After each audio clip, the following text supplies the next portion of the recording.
Every now and then, somebody catches your attention on YouTube. It can be Stephan with his over 2 million subscribers. It could be Meet Kevin with almost 1 million subscribers. It could be Matt McKeever, who's Canada's largest real estate investment guy on YouTube. But then there's Mike Van Hout.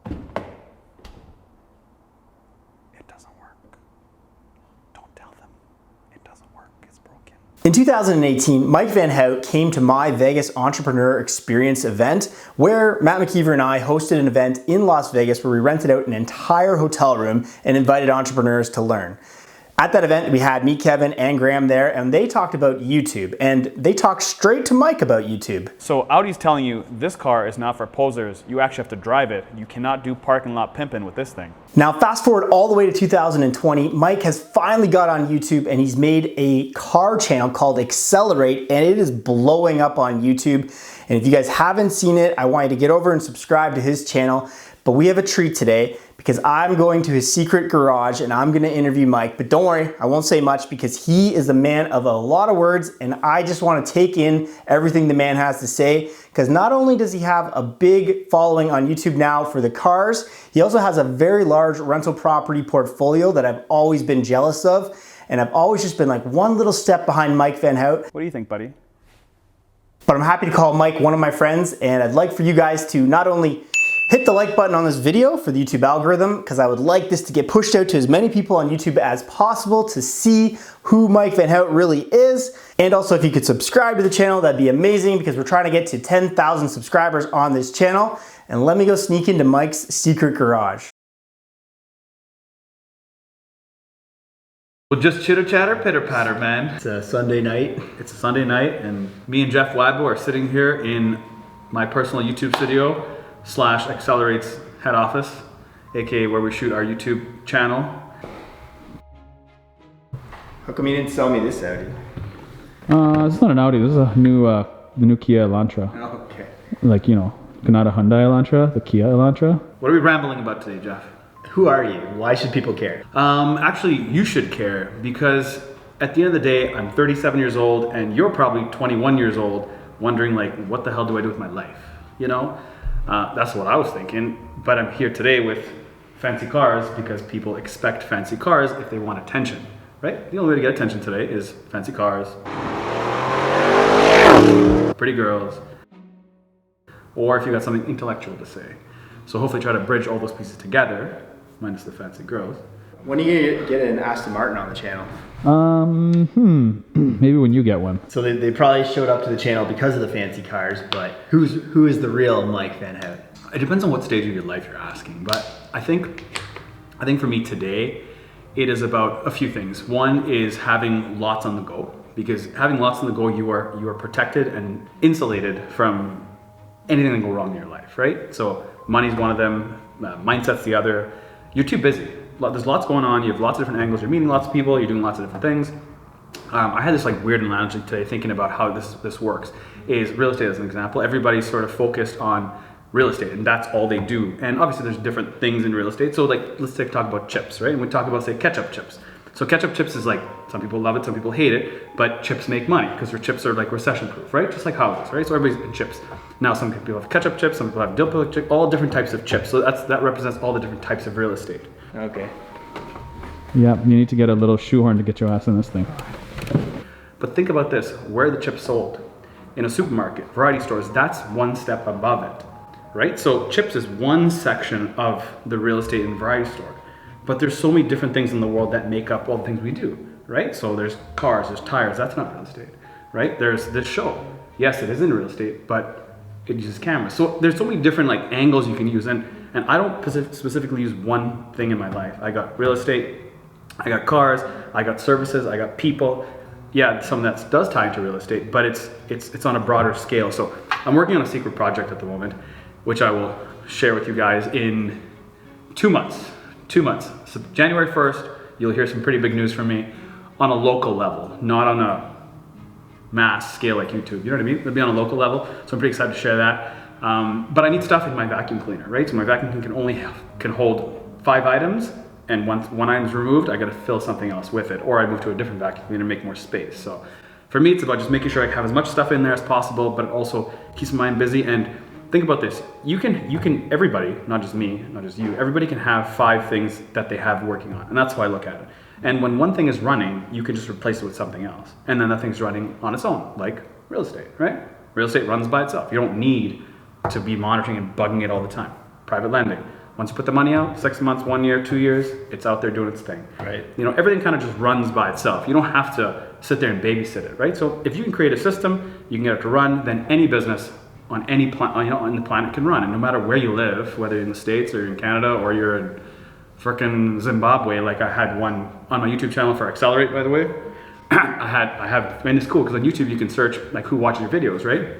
All the different countries, and you can see like, you have a list of countries, and I can show you guys after, but there's probably like at least 75 different countries that watch my stuff, which is like crazy to me, you know? So yeah, so that's basically me, and that's what I do. I try to keep myself as busy as possible, and I don't care about money because so let's back that up actually.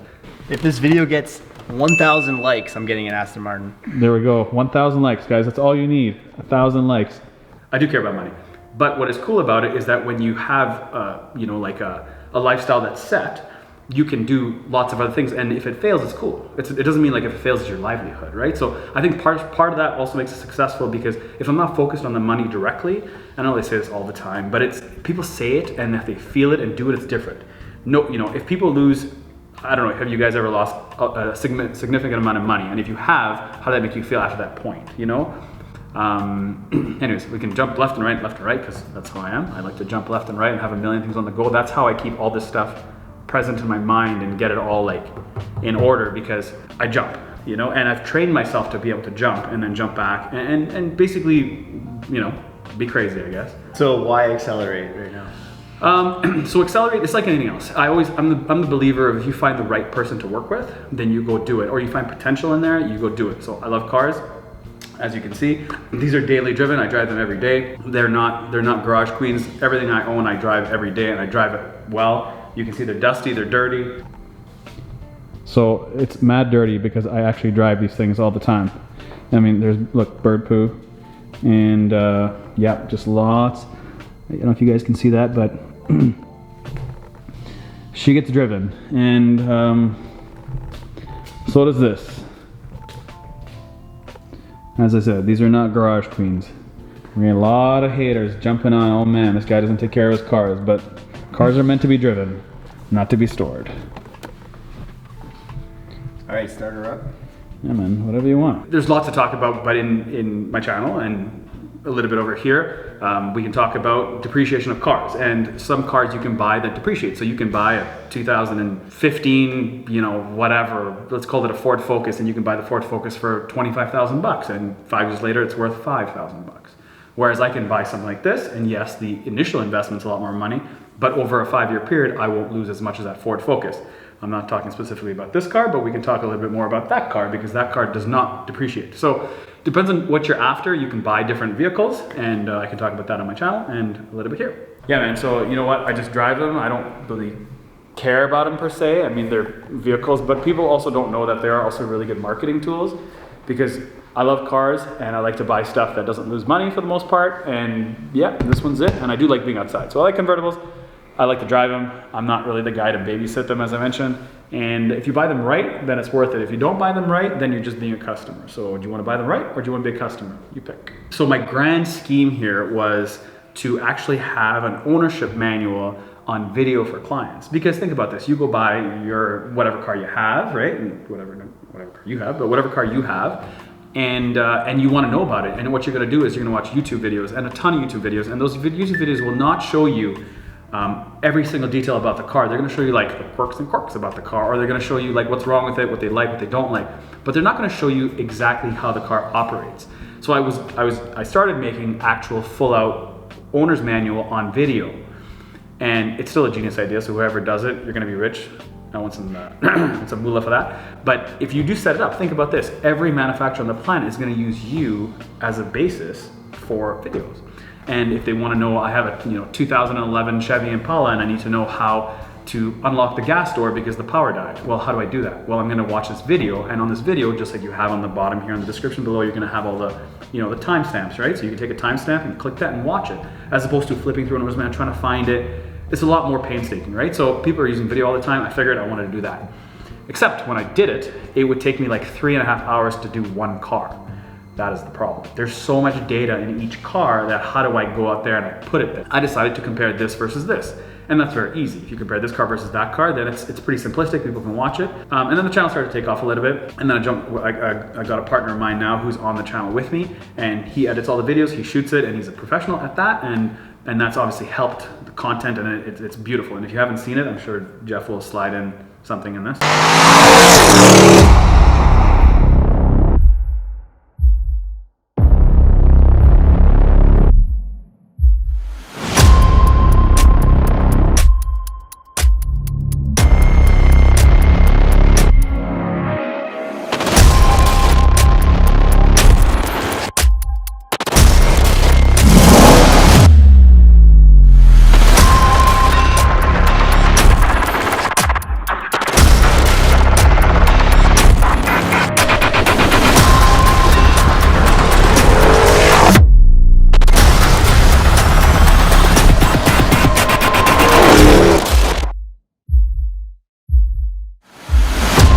This is the Audi RS Q8. Welcome back. And in that piece, you'll see that the editing is awesome. It's crazy, it's exciting. So I try to put as much energy as I can into it for you guys, because at the end of the day, like, it's entertainment, right? So we want to know about the cars, but it's also entertainment. So I try to give you the best content I can. It's very difficult to actually sit and figure out what you can put down. Like, what do I talk about? Do I talk to the amateurs that know nothing about the car? Or do I talk to the real technical guys that know a lot about the car? What do I talk about, right? So for me, it's just trying to make the editing as sexy as we can, make it as adrenaline based as we can, and give you some content on that car. So if it's a brand new car, I really talk about the car in depth. But if it's a car that's like, say, 2, 3, or 5 years old, such as that one, I'll talk about sort of maybe the price point or the ownership pieces of it, the things I do like about it, things I hate about it, because I've driven it for a while. So just different sort of perspective. Also, every space in YouTube right now is pretty small. You know, like every niche is small. So when you get into that niche, you kind of know the top 10 players, right? So like we met like 2 years ago when Matt and Jeff ran the Vegas experience. We met Graham and Stephan. What's up, you Graham? It's Guys here, and today we're going to be talking about... It's today. Today is the day. Today is exactly 2 years ago that I met Graham for the first time. And how many subs did he have? Maybe 100,000 and Yeah, I think he had almost 200 at the time. Yeah. I think me, Kevin, had like 50 or something. Hey everyone, me Kevin here. Let's hit a few updates. Right? And we met him, and like at that point, I didn't really respect YouTube. It was just a thing, and you know, and obviously Graham has 2.4 million subs today, and he's killing it. And obviously he provides great content. And me, Kevin's almost at 1 million. Exactly. So obviously these guys have grown. It's awesome to see, and we haven't grown. So welcome to the channel, and thanks for subscribing. You know, right? So. Yeah. So I've launched Accelerate because I felt like at that I felt confident. I knew what I was talking about. Cars were my thing. I really like it. But I'm launching a personal channel. So this will be my second appearance on a channel that is not Accelerate, and that will be Jeff's. Well, it'll be here. So this will be the second video that you'll see me in. The first one will be my first video, and that is called How Much Money I Made with 20,000 Subscribers. I actually did an Instagram vote to see like what I should put on my first thing, and obviously like you gotta be clickbaitish a little bit, right? So how much I made on my first, what I made on Accelerate with 20,000 subs. So it was actually not that easy to make, and because like getting on camera that is not car related, or be like, hi, I'm Mike, thanks for watching my channel. You know, right? It's hard. It's not like my easy. channel. Yeah, it's not easy. And why do we deserve to get your watch time, your attention? What do we do? What do we do to get your attention? We've got to give you something of value. You should have sold me this car. I remember when I was first shooting these videos, the first couple of videos, I was like, how do I get confidence in being in front of a camera? And you know what gave me confidence? All the negative remarks, all the comments that were just blasting me. And I was like, huh. The entrepreneur in me and like the fighter in me and the fighter in you will be like, well, forget this. I'm gonna fight back, and I'm gonna just put better content out, and I'm gonna be better, and I'm gonna do it, right? So that's why that kind of fueled me, and obviously like knowing you guys and Graham and Kevin, right? They've freaking blown up. But anyways, besides those guys, I would say that like the comments and the hate comments kind of made me like, you know what? I got this, you know, I got this, right? So that's kind of what pumped me up to do it. But Mike sold me my Audi back in the day. Back in the day, before I was YouTube famous, you know? sitting in front of a camera and talking about like personal finance and all this stuff is easy when you do it. I think that's the whole thing. I felt like I had to get over a hump of being at a certain point in my life where I was well-rounded in all cases that I could sit in front of camera and talk to you. So the first one is pretty clickbaity. It is how much money I made with 20,000 subscribers. So for me to get cars, I usually use most of my own cars, and if I don't have cars, obviously I run out, I don't have 50 different cars, but I started off with the R8, I did the R8, and it got like 2,500 views, and I was like, wow, that's crazy. Or, you know, when you first get your first dollar, you're like, this is amazing, right? So that kind of motivates you to keep going. The Audi stuff, I used to work at Audi, so the Audi stuff is pretty good because people like Audis, right? And they like the standard stuff. So I started to get some traction from there, but... And I was jealous of your real estate portfolio, and now I'm jealous of your YouTube channel. There we go. We're gonna pump it up, man. We're gonna get there. As I said, once I got the editor on board, Ian, he did a great job with us, and then it's kind of motivating each other to kind of make more product, right? Or make more content for you guys. As far as the cars, getting the cars, I usually try to hit up my base of people I know in town. And that really helps when you have a lot of businesses, because you can kind of pick off each one and say, hey, I know you have this, or I know you have that. You know, it's interesting that in different businesses that I have, I've had 2 different guys that I wanted to get into business with. After they saw me, they said, oh, you look really familiar. Where have I seen you? And I said, I picked different random local spots that I thought they saw me. And they said, no. I said, maybe on YouTube reporting cars. They're like, that's it. No way. Yes, and that is cool because the best thing about YouTube is it's the resume, and it's a resume without giving it to somebody. Like that is like, it's gold, you know, it's gold. And Oh, I'm catching you in real estate, so I might as well catch you in That's it. I mean, some people take that resume and really fudge it. They really fudge it fake, and they present that of somebody that they're not, right? And to me, I was like, oh, I just can't. And especially initially when YouTube started to pick up a lot, there's so many, I wouldn't say fake guys, but I think it's like the fake it to make it game. I bought it because I wanted a manual transmission car to keep sort of in the stable, and I had a buddy who was trading this car in for a newer 911. And he just didn't want to sort of baby it or have a space for it. And because I have a studio that can fit 5 cars, I figured I'm going to buy it, keep it here, and probably next year it's probably going to be worth 4 to 5 grand more than what I paid for it. So why not have it? And I can use it for the channel, and it makes sense, right? So if you can buy something as a piece of art, people will spend money on shoes, people spend money on watches. I don't spend money on any of that stuff. I spend money on cars, and I spend money on food. So if you like food and you like cars, hit me up. I couldn't put it out until everything was sort of like out there already, and YouTube was kind of picking up slack, and I've seen guys that are successful, right? That's how I learned everything. If somebody's successful in it, that means there's a space for somebody else, because it's not a one island, right? Right. There's lots of space. So that's how YouTube is, and I mean, if you guys don't have a YouTube channel, you know, Jeff's at 7,000 subscribers, the Accelerate's almost at 23,000 or so, and I would say like a year from now, after watching this video, you come back, and we're gonna be more than that. And whether you like it or not, or I like it or not, we're gonna be more than that. So I would suggest to anybody out there that has some sort of glimpse of wanting to get out there, just get on YouTube and do it, because you have no reason not to do it, you know? Like, so that's what I feel. I feel like everybody should be on YouTube, and including myself, and that's why I started my own channel. So I hope you like it. I hope you get some good content out of it when you jump on there and watch it. What did you guys think about Mike there? Make sure you guys get over and subscribe to his channel. I'll be putting both his channels down in the description. With that being said, make sure you guys like and subscribe to the channel. We would love to have you along on our journey. We're trying to get to 10,000 subscribers. And if you guys want to see what I'm up to daily, get over and follow me on Instagram at Wybo. I post there every single day. And we'll catch you guys on my next video. Bye.